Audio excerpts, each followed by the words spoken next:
Bonsoir à tous et bienvenue dans ce journal. L'actualité ce soir, c'est la Corse qui est placée en vigilance orange.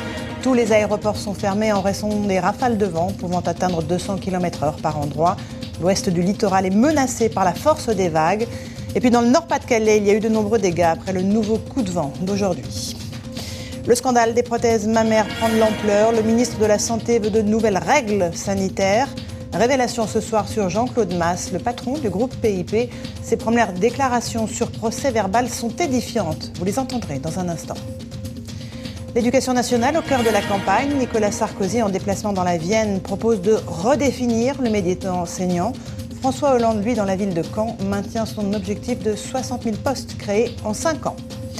Enfin, notre invité ce soir, c'est Julien Clerc. Il part en un joli marathon dont il nous parlera à la fin de ce journal. C'est donc la deuxième tempête de l'hiver en moins d'une semaine. La Corse est ce soir frappée par des vents violents et de fortes vagues. Toutes les liaisons maritimes et aériennes ont été interrompues en raison du mauvais temps. La population est appelée à la plus grande prudence dans ses déplacements. Et vous venez de l'entendre dans le reportage de Patrice Roubaud, la tempête pourrait encore gagner en intensité pendant la soirée. Soyez très prudents. On fera un point avec Evelyne Delia à la fin de ce journal. Dans le Nord-Pas-de-Calais, je vous le disais, le nouveau coup de vent a mis les installations électriques à rude épreuve. Plus de 5000 foyers sont toujours privés de courant ce soir. L'autoroute A1 a été même coupée pendant plusieurs heures. Et un peu plus au nord, aux Pays-Bas, c'est une belle édifice. Enfin, en Belgique, les intempéries ont également fait de nombreux dégâts. Une personne a trouvé la mort. Plusieurs cours d'eau ont bientôt dépassé la cote d'alerte. Une autre tempête, vous vous en souvenez, avait poussé un cargo sur les côtes bretonnes le 16 décembre dernier. Le navire est toujours pris au piège, mais son démantèlement devrait commencer demain. Une opération titanesque, 2000 tonnes de ferraille seront découpées. Voilà donc pour les intempéries. Dans l'actualité également, le scandale des prothèses PIP qui prend de l'ampleur. On va voir dans un instant comment les autorités sanitaires ont ignoré les alertes venues des patients et des médecins. On entendra aussi les déclarations sur procès verbal de Jean-Claude Masse, le patron de PIP. Mais tout de suite, intéressons-nous aux victimes. Vous le savez, 30 000 femmes sont invitées à faire remplacer leurs prothèses mammaires. Une réunion a lieu ce soir au ministère de la Santé pour organiser cette prise en charge. Reportage de Viviane Gunfer et Eric Béra. Et au cœur de cette affaire, un homme refuse obstinément de s'exprimer. Cet homme, c'est Jean-Claude Masse, le fondateur de la société PIP. Il reste silencieux pour l'instant, mais l'une de nos journalistes, Gwenaëlle Bellec, a eu accès à ses déclarations devant les enquêteurs. Bonsoir. Masse fait vraiment froid dans le dos. Gwenaëlle Bellec qui nous donnait donc en exclusivité ses déclarations sur procès verbal de Jean-Claude Masse. Le dispositif de contrôle sanitaire est aussi au cœur des interrogations dans cette affaire. Contrairement aux médicaments, les prothèses mammaires n'ont pas besoin d'autorisation de mise sur le marché, mais d'une simple certification, une faille que souhaite rectifier le gouvernement. Caroline Bell et Christian Barthès. En économie, le dossier Sifrance est au point mort. Une réunion aujourd'hui a avoué la section locale de la CFDT, estimant qu'elle portait une lourde responsabilité dans la situation actuelle de la compagnie. Et puis, autre entreprise en difficulté, Petroplus, a reçu aujourd'hui les frais. En politique, Nicolas Sarkozy et François Hollande étaient aujourd'hui sur le même terrain, celui de l'éducation. Le premier dans la Vienne, le second dans le Calvados. Un affrontement à distance auquel ont assisté Antoine Lefebvre et Isabelle Thor. Et puis une autre femme s'invite dans la campagne. Cette femme, c'est Jeanne d'Arc. Le président Nicolas Sarkozy commémorera demain le 600e anniversaire de sa naissance, avant que le Front National ne fasse de même samedi. L'héroïne historique est depuis longtemps devenue une icône politique. Tous les partis se sont un jour réclamés d'elle, comme nous le rappelle Amandine Atalaya. Et puis un dernier mot de politique pour vous dire que la TVA sociale devrait bien voir le jour avant la présidentielle. La réforme sera soumise au Parlement le mois prochain. Les modalités du dispositif seront connues à l'issue du sommet sur l'emploi qui aura lieu dans 15 jours à l'Élysée.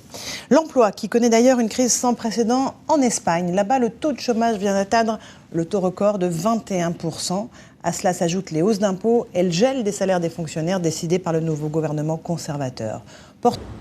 En Égypte, le réquisitoire est implacable. La dirigeante âgée de 83 ans est en détention dans un hôpital militaire. Son procès reprendra la semaine prochaine. Et puis le bras de fer se poursuit entre l'Iran et l'Occident. Le régime de Mahmoud Ahmadinejad menace de fermer le détroit d'Ormuz, où passe l'essentiel du pétrole mondial. De son côté, l'Europe est parvenue à un accord de principe en vue d'un embargo contre le pétrole iranien. On fait le point avec Christophe Palais. À suivre dans le 20h, faut-il s'inquiéter de l'augmentation de la solitude en France? Près de 9 millions de personnes vivent seules dans notre pays. Un isolement que certains ou certaines ont choisi. Nous verrons pourquoi dans un instant. Et puis un clin d'œil à un sport que l'on croyait réservé aux lycéens qui sèchent les cours, le baby-foot sera en vedette à Nantes pour les 5e championnats du monde de la discipline. Mais avant cela, une nouvelle qui ne réjouira pas les nostalgiques de l'argentique Kodak va très mal. La célèbre marque serait au bord de la faillite. Le groupe, qui disait toujours avoir un déclic d'avance, a été rattrapé par la révolution numérique après avoir régné pendant plus d'1 siècle sur la photographie. Armelle Anou et Denis Cadeau. Je vous en parlais, une enquête sur la solitude montre que de plus en plus de Français, 9 millions exactement, vivent seuls aujourd'hui. Un chiffre qui a doublé en 50 ans. Alors si certains la subissent, d'autres la choisissent. C'est le cas de plus en plus de jeunes adultes. Regardez le reportage de Fatima Medouni et Jean-Christophe Cortez. Elle était notre invitée hier soir. Bernadette Chirac a donné chanteuse Laurie et cette opération destinée à améliorer la vie des enfants hospitalisés. Qui aurait cru qu'un jeu de bistrot comme le baby-foot aurait un jour sa Coupe du Monde? En tout cas, la 5e édition démarre aujourd'hui à Nantes. Une compétition, tout ce qu'il y a de plus... Voilà, et c'est un but digne d'une partie de baby-foot, justement. Et puis une image du trimaran Banque Populaire qui est en passe de battre, arrivé au large de Brest dans la nuit de vendredi à samedi. Il battrait ainsi le record détenu par Franck Hamas. Il le battrait de plus de 48 heures. Près de 40 ans de carrière et il est toujours en haut de l'affiche. Julien Clerc est notre invité ce soir. Le Cœur de Rocker s'offre cette fois un orchestre symphonique pour l'accompagner sur scène. Corinne Magne et Eric Delpech ont assisté aux répétitions. Alors bonsoir Julien Clerc. Bonsoir. Merci d'être avec nous en novembre. Il faut peut-être, et dès demain, le début de cette tournée dans toute la France jusqu'à cet été. Alors un orchestre symphonique, qu'est-ce que ça change sur scène pour vous? C'est une vibration supplémentaire. Moi, je pense que c'est comme... ça porte, littéralement. Et, exigeant, on l'a vu dans le reportage. Et vous adorez la musique classique, vous êtes un passionné. J'ai été mis à la musique classique, en fait, j'ai eu de la chance. Ma deuxième, mes influences en tant que compositeur sont diverses.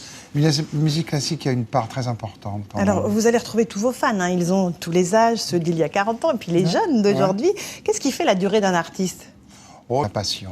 Et je suis sûr que c'est la passion qui fait durer. Alors, lors de cette tournée, vous allez chanter vos anciens tubes, mais on sait bien que c'est ça que les fans attendent. Est-ce que la crise implique une certaine nostalgie de la part de ceux qui viennent vous écouter? Généralement, quand on va voir un concert, on va un peu à un rendez-vous avec sa vie. Et on est heureux de réentendre les chansons qui ont accompagné justement des moments de cette vie. Par exemple, qu'est-ce qu'on vous demande le plus quand vous êtes sur scène? On ne me le demande pas vraiment parce que j'ai de la chance maintenant au bout de 4, par exemple, du tour. Au Cœur de Rocker? Pas mal aussi des années 70, en fait, de la période. Fin du mois de mai, puis après jusqu'à la fin de l'été. Oui. Vous serez aussi... Ouais, c'est ça? Oui, c'est ça, 13, 14, 15. Et puis après, on reviendra à partir du 31 mai au Palais des Sports. Merci. On va, avant de se quitter, regarder une image assez exceptionnelle. Celle de l'option n'a duré que quelques heures et n'a pas menacé les zones peuplées de l'île. Evelyne Delia, à nous, Théo, ça souffle déjà très fort ce soir sur la Corse. Les vents vont se renforcer au cours de la soirée? Absolument, puisque le plus fort... Je vois sur votre carte qu'il y a une autre alerte, mais cette fois aux avalanches, en Savoie et en Isère. Parce que c'est la même perturbation. Evelyne, et puis comme chaque jeudi, nous avons une pensée pour les otages français détenus dans le monde. Voilà, c'est la fin de ce journal. Après Nikos et Nicolas Canteloup, le bulletin météo complet d'Evelyne Delia. Et puis votre téléfilm, Julie Lescaut. Demain, pour l'information à 13h, Jacques Legros. À 20h, Claire Chazal. On se retrouve lundi. Bonne soirée à tous et bon week-end.